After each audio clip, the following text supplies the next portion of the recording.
हस्त नक्षत्र होतं. हत्तीच्या सोंडेसारख्या पावसाच्या धारा कोसळत होत्या. धुवाधार पाऊस पडत होता.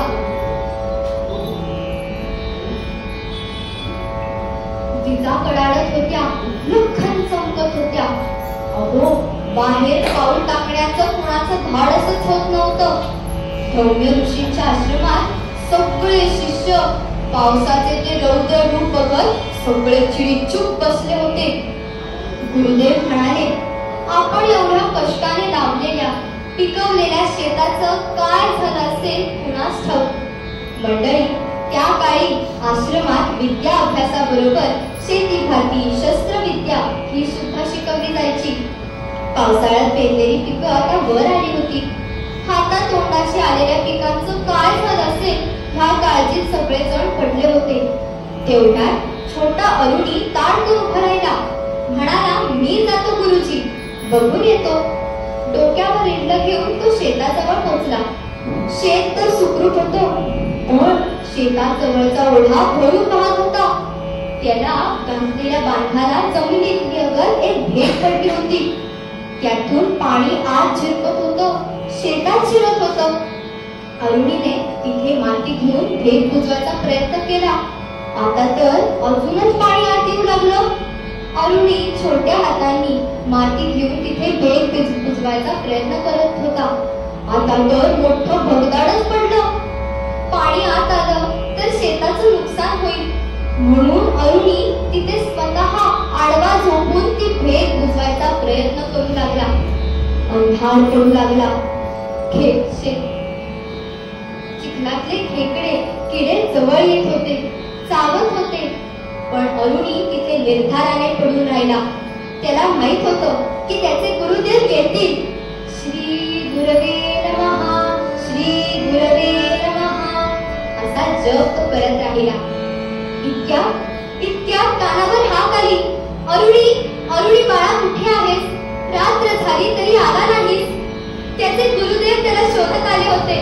मी इथे खाली आहे गुरुजी, अरुणी उत्तरला. गुरुदेव आणि बाकीचे शिष्य पुढे झाले. तेवढी ते फौजदार पाहिलं. एकाने धावत जाऊन फावडी आणली आणि बांध बांधण्याचं काम सुरू झालं. ऋषीवरांनी अरुणीला जवळ घेतलं. गुरूंसाठी, गुरूंच्या कार्यासाठी जीवाची पर्वा न करता शेताचं रक्षण केलं म्हणून त्याचं कौतुक केलं. आशीर्वाद दिला की तुझं नाव प्रसिद्ध होईल. गुरुभक्ती कशी असावी ह्याचं उदाहरण म्हणून लोक सदैव तुझं नाव घेतील. मंडळी, ह्याच गुरुभक्तीचं वर्णन आज निरूपणासाठी घेतलेला अभंगात शांतीब्रह्म संत एकनाथ महाराज करत आहेत. ते म्हणतात, गुरु परमात्मा परेषु ऐसा जाचा दृढ विश्वासु देवतयाचा अंकिरा स्वये संचरा त्याचे घरा एका जनार्दनी गुरु देवा येथे नाही बा संशय. गुरु परमात्मा परेषु, गुरु परमात्मा परेषु. लहान असताना छोटा एकनाथ घराबाहेर पडला. आई वडिलांचं लहान असतानाच निधन झालं होतं. आजी आजोबांनी वाढवलेला एकनाथ कुलकर्णी दौलताबाद किल्ल्यावर सद्गुरू जनार्दन पंतांकडे शिकण्यासाठी आला. हे व्यवहार, आध्यात्मिक ज्ञान हे सारं तर मिळालंच, पण त्याबरोबर लढण्याचं प्रशिक्षण सुद्धा मिळालं. जनार्दन पंतांमुळे श्री दत्त दर्शनही एकनाथाला झालं. एकनाथांनी ना अनेक अभंग, भारुड, गवळणी रचल्या, पण नाममुद्रा ही एका जनार्दनी अशीच ठेवली. सदैव सद्गुरूंचं स्मरण होईल असं. ह्या पलीकडे गुरुचे ऋण कुणी व्यक्त करू शकेल का? संत एकनाथ महाराज एका अभंगात म्हणतात,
नामदेव अंकिला म्हणजे सेवक मदतनीस होतो.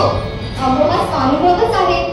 प्रत्यक्ष नाथांच्या भक्तीला बुडून सद्गुरूंवरची निष्ठा बघून प्रत्यक्ष श्री कृष्ण नाथांकडे श्रीखंड नावाने सेवक म्हणून राहिला. मग काय, नदीवरून पाणी आणणं, चंदन उगाळणं, नाथांची सेवा करणं, साफसफाई करणं, सगळं त्यांनी केलं.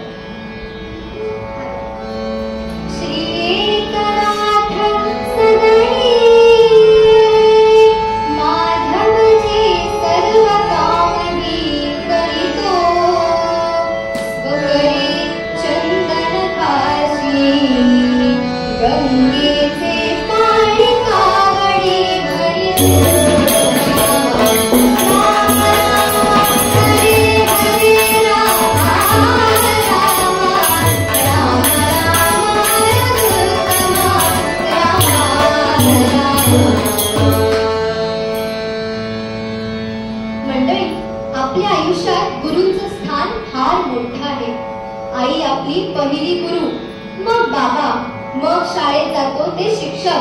म्हणून तर आपण म्हणतो ना, मातृदेव भव, पितृदेव भव, गुरुदेव भव. पावलावर आई वडील आपल्यावर संस्कार करत असतात. आई लढीवाळपणे तर बाबा कठोरपणे. मंडळी, एक व्यापारी होता बरं का. त्याला एक शाळेत जाणारा मुलगा होता. बाबांना मदत होईल आणि आपणही व्यवहार शिकू अशा विचारात मुलगा सुट्टीत त्यांच्या बरोबर दुकानात गेला. बाबा म्हणाले, चढ माळ्यावर आणि सामान दे. मुलगा शिडी घेऊन माळ्यावर चढला, सामान देऊ लागला. बाबांनी शिडीच काढून घेतली आणि म्हणाले, मार आता उडी. आणि चक्क मुलाने उडी मारली आणि त्याचा पायच कुरघळला. आई गो, तो ओरडला.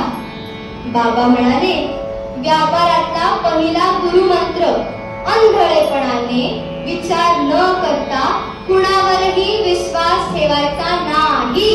सद्गुरुनाथ महाराज की जय. पण मंडळी, सद्गुरु त्या पलीकडे असतात. जो लघु नाही ना तो गुरु.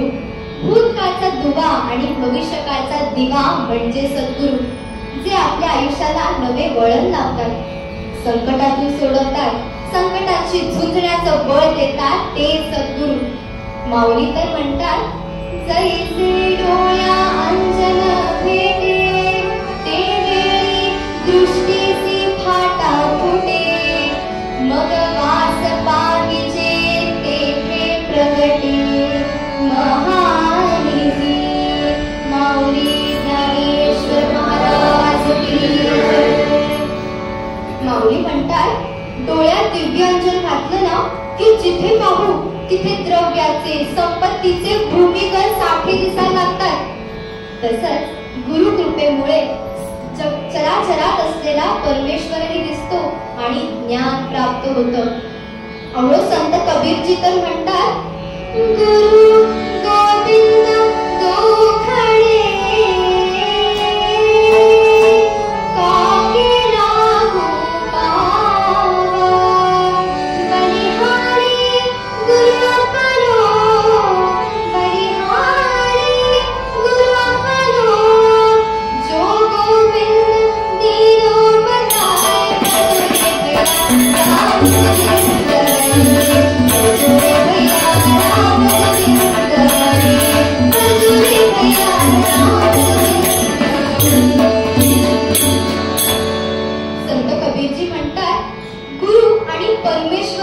जर माझ्या समोर आले तर मी आधी कुणाला नमस्कार करू?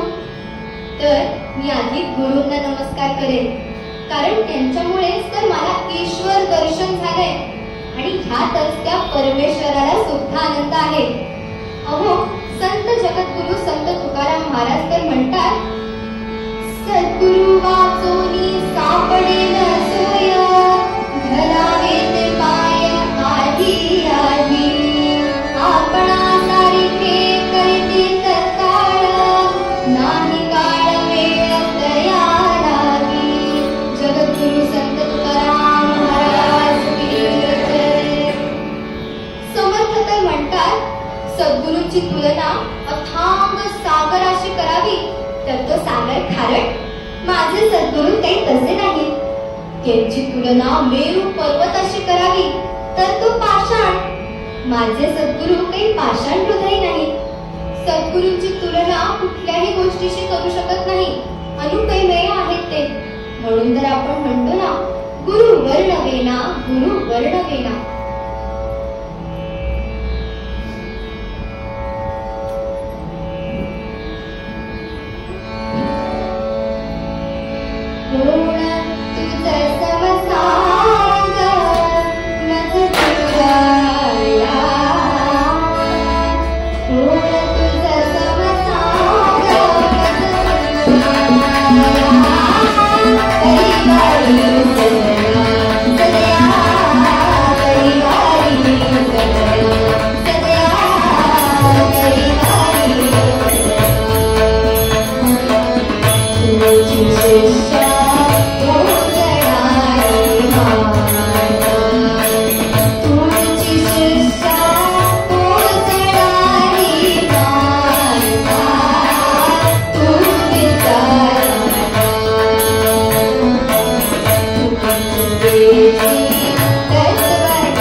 गजानन महाराजांनी त्यांना रामदास स्वामींचं रूप दाखवलं.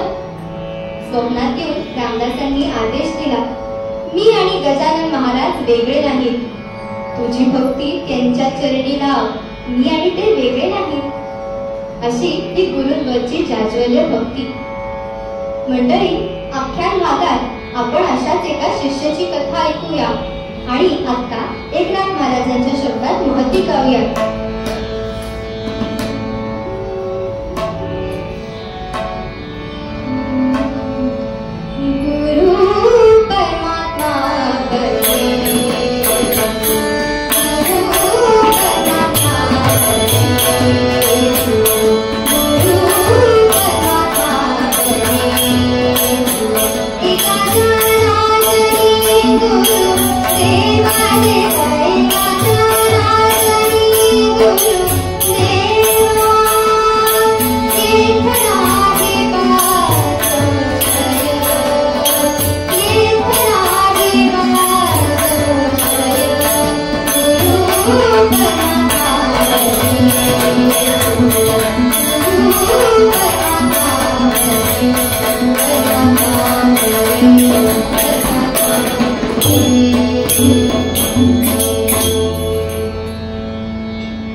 व्याख्यान आहे श्री प्रणव गोखले. आतापासून त्यांचं अजून ते विद्यावाचस्पती व्हायचे ते, म्हणजे त्यांना प्रागत मिळायचा त्याचा, पण लोक आता त्यांना डॉक्टर प्रणव गोखले म्हणून ओळखत आहेत.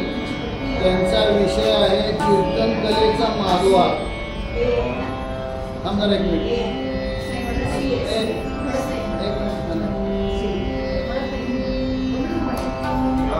या कीर्तनकारांसकट सगळ्यात मला सांगायचं, उद्याच्या व्याख्यानाला सगळ्या कीर्तनकारांनी हजर राहायला पाहिजे, कारण विषय आहे कीर्तन कलेचा मागोवा. कीर्तन कला कुठून सुरू झाली ना आत्तापर्यंत आपण आता कुठे पोचलो. तर प्रणव गोखलेचा त्याच्यावरती खूप अभ्यास आहे. तो इथेच शिकत होता, त्याच्यानंतर संस्कृतचा खूप अभ्यास त्याचा अजूनही चालू आहे. आणि आजचा संध्याकाळचा विषय आहे पांडुरंग बलकवडे इतिहास तज्ज्ञ. रामदास स्वामींचं महत्त्व त्यांच्या व्याख्यानातून कळणार आहे. ज्यांना शक्य असेल त्यांनी जरूर थांबा आणि आत्ताच्या कीर्तनकारांच्याकडे आपण वळूया. कीर्तनकार वाटतं तेवढे नाजूक नाही, तसं लक्षात आलं नाही त्यांचा आवाज खणखणीत आहे. संगीताच्या बद्दल पण मला शून्य कळतं, पण कानाला चांगलं वाटलं एवढं सांगू शकतो. तर कुमारी अवनी आशुतोष परांजपे भारतीय विद्याभवन शाळेत 8वी मध्ये शिकते. लहानपणापासून अभिनय, नाट्य, संगीत, शास्त्रीय संगीत शिकते. नुकतीच मध्यमा प्रथम परीक्षा विशेष योग्यता मिळून मुक्ती. माझ्याकडे एवढंच परिचय आहे बा, तेवढा वाचून दाखवला.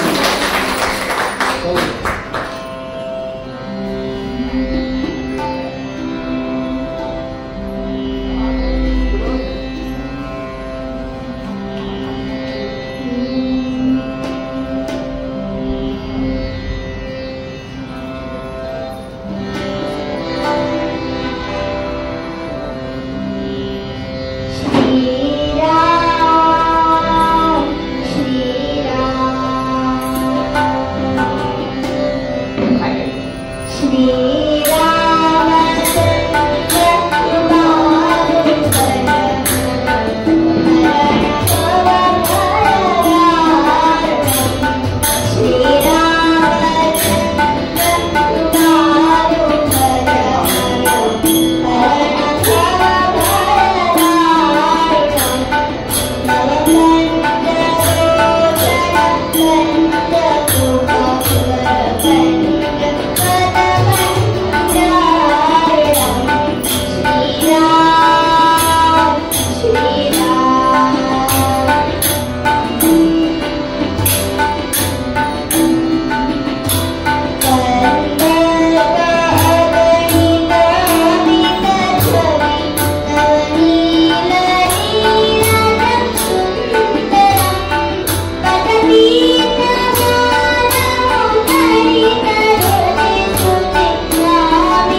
मिरज हे आदिलशाहीचं मुख्य शहर होतं, म्हणून पुष्कळ वर्दळ होती. देशपांड्यांच्या वाड्यासमोर एक संन्यासी उभा होता. उंच, धिप्पाड, सशक्त, छातीवर दाढी रुळत होती, मस्तकावर जटा होत्या, भव्य कपाळ आणि तेजस्वी नेत्र होते. खड्या आवाजात ते श्लोक म्हणत होते.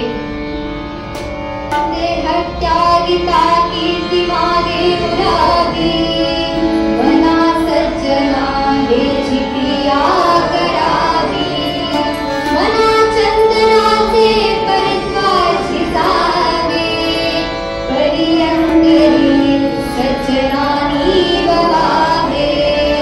जय जय रघुवीर समर्थ, जय जय रघुवीर समर्थ, जय जय रघुवीर समर्थ.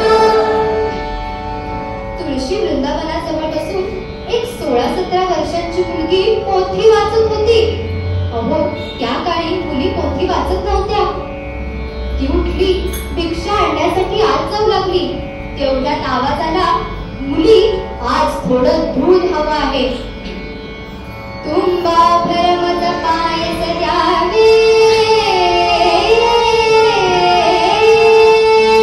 तुंबा भरमत पायस द्यावे, कैसे मुलगे खावी, तुंबा भरमत पायस द्यावे, कैसे मुलगे खावी.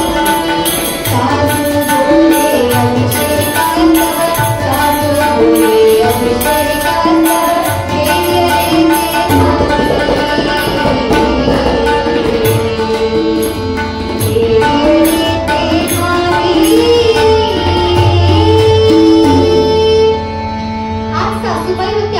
लगेच आतून म्हणाल्या, वेणे, त्यांना म्हणावं आम्हालाही हवंय दूध अभिषेकाला, दुसरं काही हवं का विचार.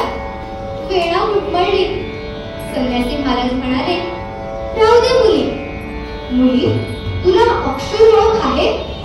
काय वाचतेस? भावार्थ रामायण. वेणा म्हणाली, कळतं तुला? समर्थ संन्यासी महाराज म्हणाले, समजतं, पण ते माया, निर्गुण, सगुण ते काय नाही कळत. कुणाला विचार? कोण सांगेल मला? सारं पूर्ण वाटतं. वेणा म्हणाली, अगं मला विचार ना, मी सांगेन तुला. संन्यासी उत्तरले. वेणा म्हणाली, खरंच सांगाल? संन्यासी महाराज हो म्हणाले आणि वेणा प्रश्न विचारू लागली. नमो बागेश्वरी शारदा सुंदरी, श्रोता प्रश्न करी वक्तयासी, वक्तयासी पुसे जीव हा कवण, शिवाचे लक्षण सांगा स्वामी. वेणा काव्यात प्रश्न विचारत होती. तिची बुद्धिमत्ता, प्रतिभा पाहून संन्यासी महाराज अगदी थक्क झाले. त्यांनीही उत्तर दिलं, नमो वेद माता, नमो त्या अनंता, प्रश्न सांगो आता श्रोतयाचा. श्रोतयाचा प्रश्न, जीव हा कवण, जीव हा अज्ञान, जया सर्व ज्ञान तोच शिव. वेणाने विचारलं, सांगा ब्रह्म पूर्ण, सगुण की निर्गुण? संन्यासी महाराज असून म्हणाले, ईश्वर निर्गुण, चेष्टही सगुण, हेची ब्रह्म पूर्ण दास म्हणे. वेणाने अद्वीने विचारलं, हे दास म्हणे म्हणजे कोण? समर्थ रामदास स्वामी म्हणाले, दास, दास म्हणजे चाफळच्या रामाचा दास, मी रामदास. वेणाने झटकन त्यांचे चरण धरले, मस्तक चरणांवर ठेवलं. समर्थांची स्वारी आली होती वारी, समर्थांची स्वारी आली होती वारी, वेणाबाई वारी नमस्कार, वेणाबाई वारी नमस्कार. तुम्ही माया करी,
सासूबाईंना म्हणाली, सासूबाई सासूबाई, तुम्हाला ज्योतिषाने सांगितलं होतं ना, तुम्हाला मारुती रायाचं दर्शन होईल.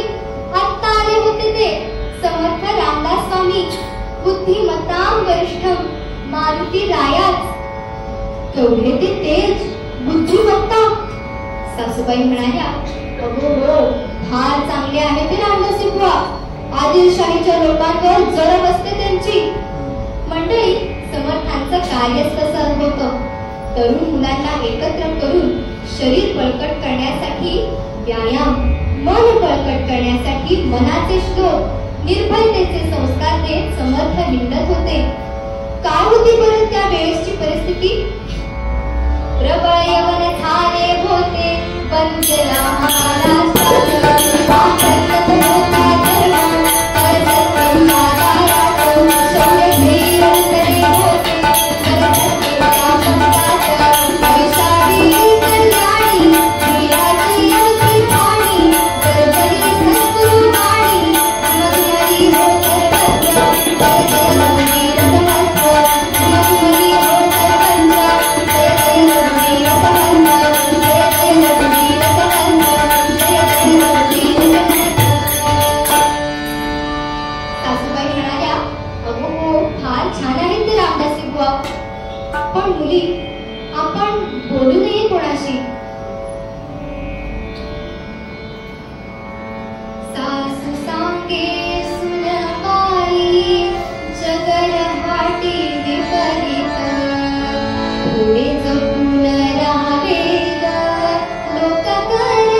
देशपांडे यांच्या लेकाशी लग्न झालं.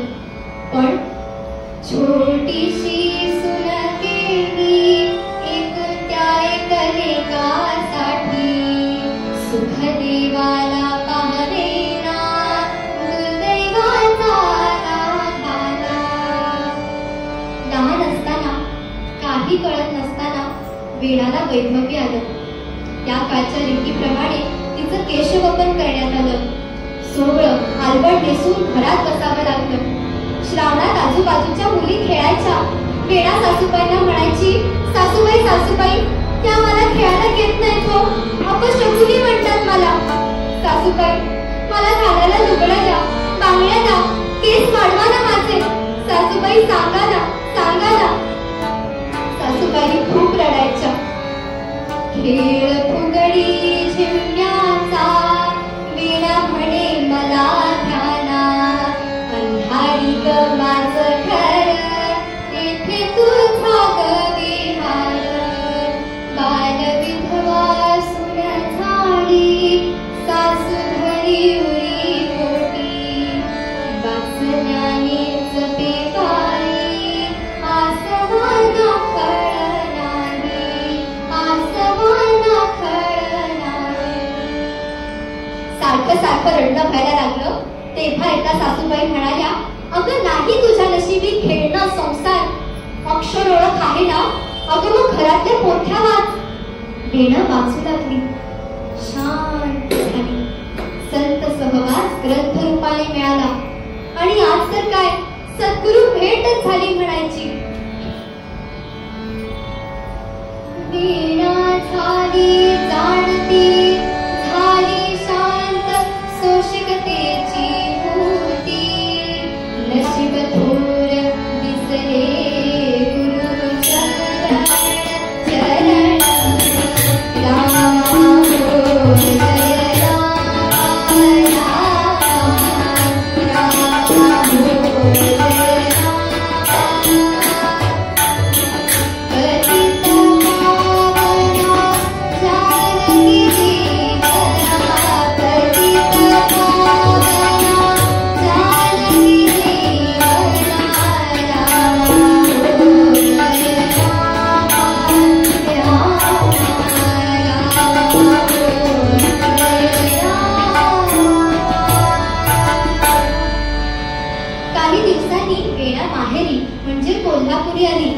माता अंबाबाईच्या मंदिरात समर्थांची कीर्तनं चालू होती. वेणा रोज जायची, शंका विचारायची, ज्ञान ग्रहण करायची. त्या तिघांनीही समर्थांचा गुरु अनुग्रह घेतला आणि वेणा समर्थांच्या रामदासी संप्रदायात सामील झाली. पण मंडळी, हा प्रवास सोपा नव्हता. लोकांचे टोमणे, टवाळी, खाणेटी बोलणी ऐकून घ्यावी लागली वेणाला. पण ही तरुण बालविधवा घराबाहेर पडून चाफळच्या राम मंदिरात आली. जननिंदेचे वीर शपथमुनी, जननिंदेचे वीर शपथमुनी, वेणाधरी गुरुचरण दृढपणी, चाफळ मंदिरात येई, झाली कार्यमग्न श्रीराम चरण.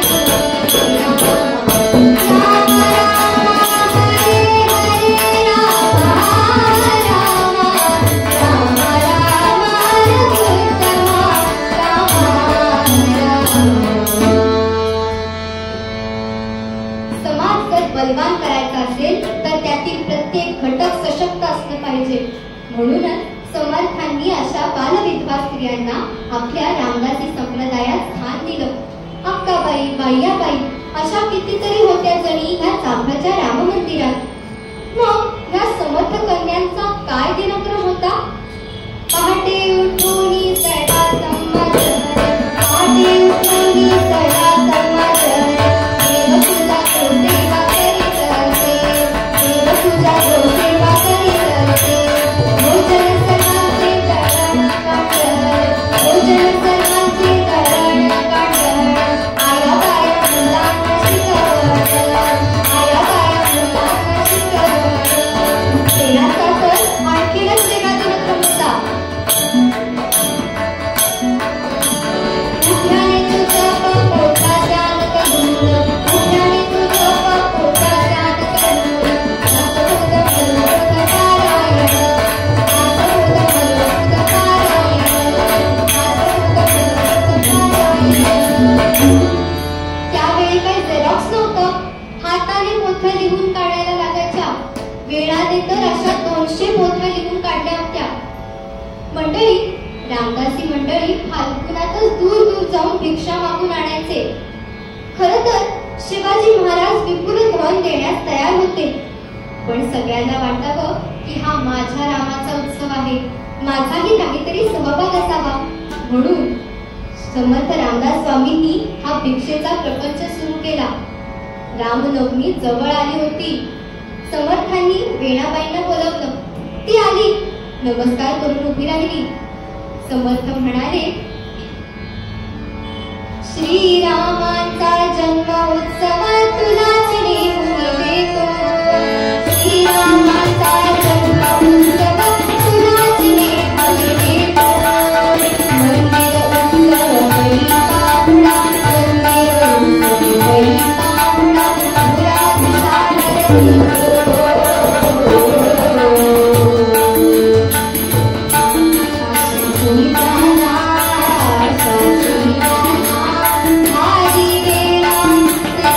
सारथी.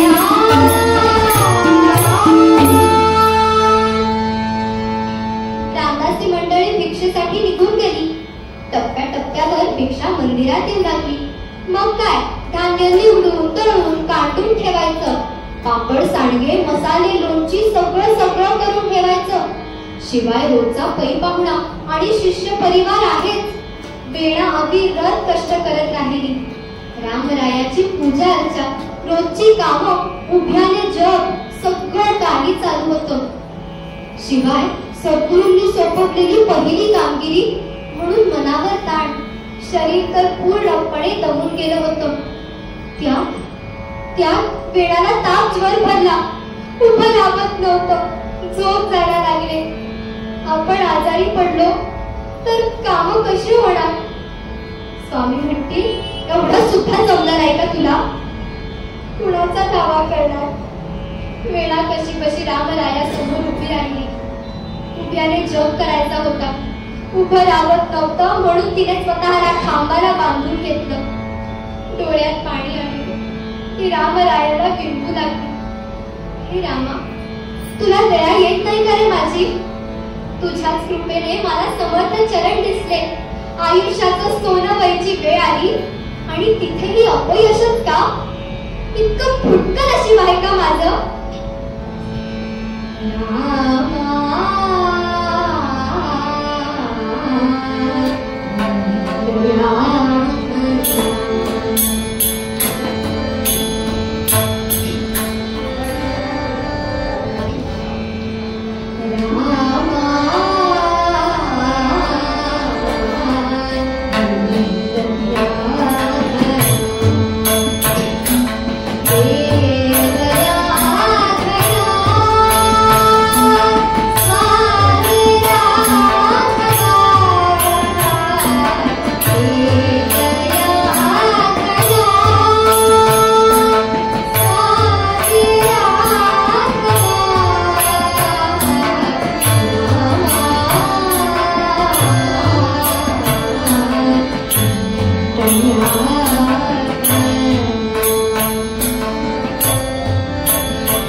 चैत्र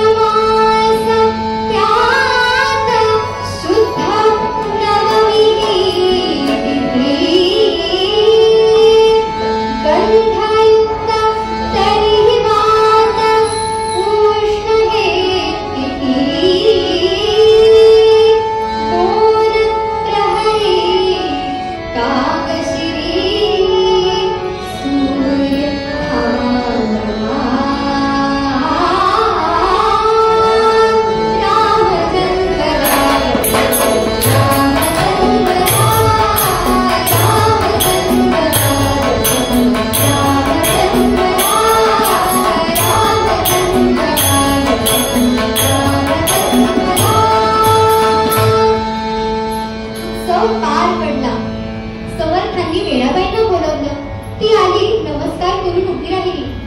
समर्थ म्हणाले, वेणाबाई पहिली कामगिरी उत्तमरित्या पार पाडली, पण माझ्या रामाला कामाला लागलं.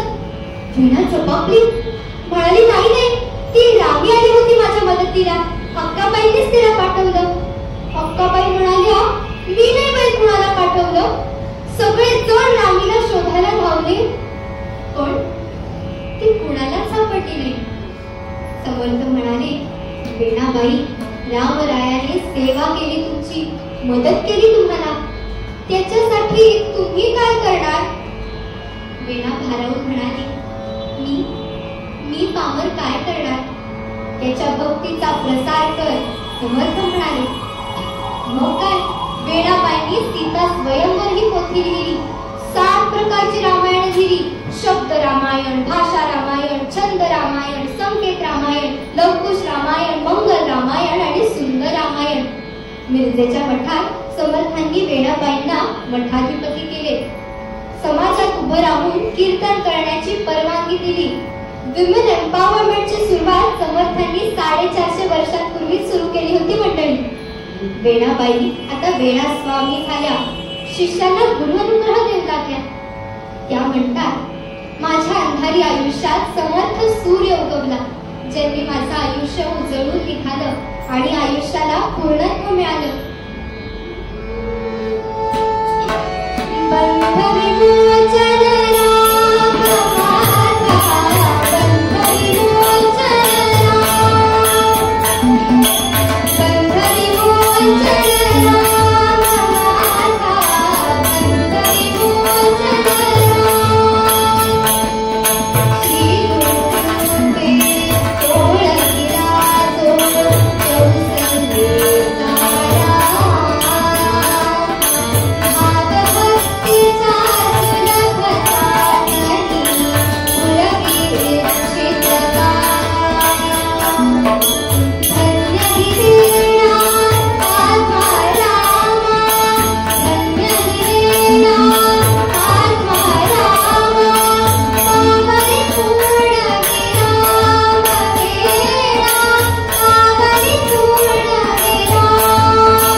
श्रीरामावरची भक्ती, सद्गुरूंवरची जाज्वल्य निष्ठा, ह्यामुळे प्रत्यक्ष रामशक्ती वेणाबाईंच्या मदतीसाठी आली.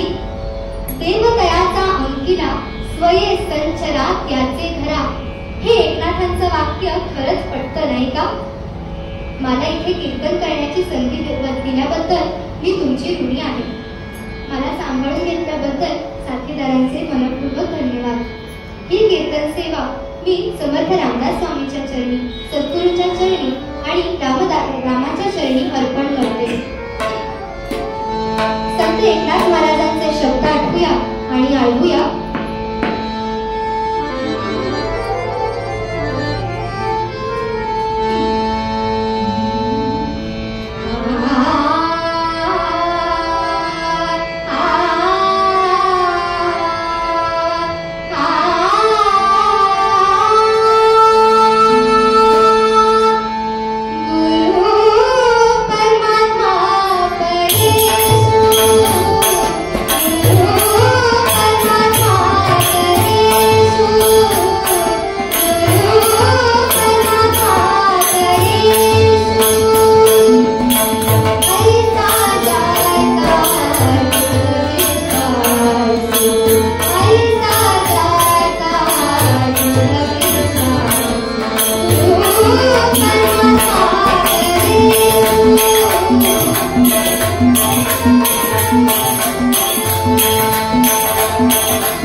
Thank you.